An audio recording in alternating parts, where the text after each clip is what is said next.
Welcome to MBC broadcast station. Thomas S. Monson said, "We are reminded that anger doesn't solve anything. It builds nothing, but it can destroy everything. Everyone knows anger is an emotion towards someone or something. But what is the real cause of anger arising? How can we be aware of it?"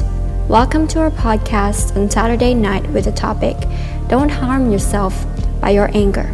Dosa Cita, voice recorded by the MBC students. We would like to live in harmonious worlds and national unities. We are distressed when people commit acts of violence. What is the real cause of violence? It's the defilement that people have accumulated. When we have aversion, we think that other people's or unpleasant situations are the cause of our aversion. However, our accumulation of dosa is the real cause of that aversion arrives time and again. If we want to have less dosa, we should know the characteristic and be aware of it. A cita rooted in dosa is called in Bali dosa cita. There are two types of number 1, accomplished by unpleasant feelings arising with anger, unprompted. Number 2, accomplished by unpleasant feelings arising with anger, prompted. Dosa anger has many degrees. It can be a slight aversion or more coarse.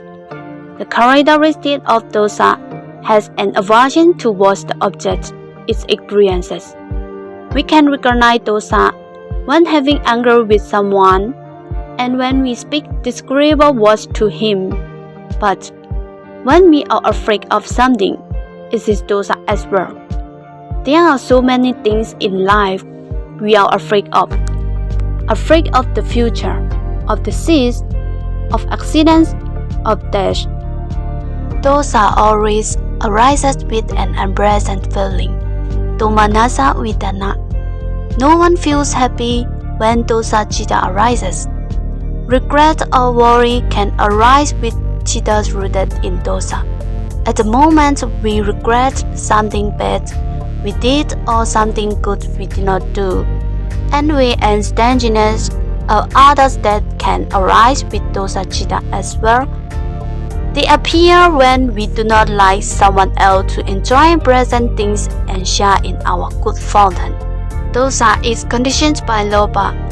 We do not want to lose what's dear to us, and when this happens, we feel sadness. That's it dosa. If we do not know things as they are, we believe that people and things last. However, people and things are only phenomena that arise and fall away immediately. The next moment, they have changed already. If we can see things as they are, we will be less overwhelmed by sadness. It makes no sense to be sad about what has happened already. The 5 sense doors and mind door, which dosa can arise. It can arise when we see ugly sights, hear hard songs, smell unpleasant odors, unpleasant tasting, receive painful bodily impressions, and think of disagreeable things. Dosa arises when there are conditions for it.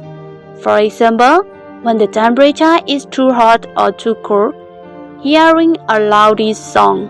4 kinds of unwholesome actions through speech are performed with dosa cita: lying, slandering, rude speech, and silly talk. An example, having an intention to cause damage to someone, such as slandering his good name and causing him to be looked down upon by others. Most people think that the use of weapons is to be avoided, but they forget that the tongue can be a weapon as well, which can badly wound. Evil speech does a great deal of harm in the world. When speaking evil, firstly, we harm ourselves, because at such moments, unwholesome action is accumulated and is capable of producing unwholesome deeds. We don't know how much dosa had accumulated in many lives. When we understand how ugly dosa is and to what this leading, we want to eradicate it. We can eradicate the latent tendency of dosa, at least at this moment. We don't accumulate more dosa. The Buddha taught people to cultivate loving kindness, metta. It seems impossible for us to have metta instead of dosa. For example, when people treat us badly, we may feel very unhappy and keep on pondering over our miseries. Having mindful of all realities is the wisdom to eradicate dosa. Don't harm yourself by your anger is the message our podcast would like to convey to you. By understanding realities, we will be less inclined to ponder for a long time over an unpleasant experience. We will live in the present moment instead of thinking about the past or the future. We will also complain less about unpleasant things which have happened to us, because it is a condition both for ourselves and for others to accumulate more dosa. When someone gets angry with us, we will have more understanding of their conditions, that they may be tired or not feeling well. They who treat us badly deserve compassion because they make themselves unhappy.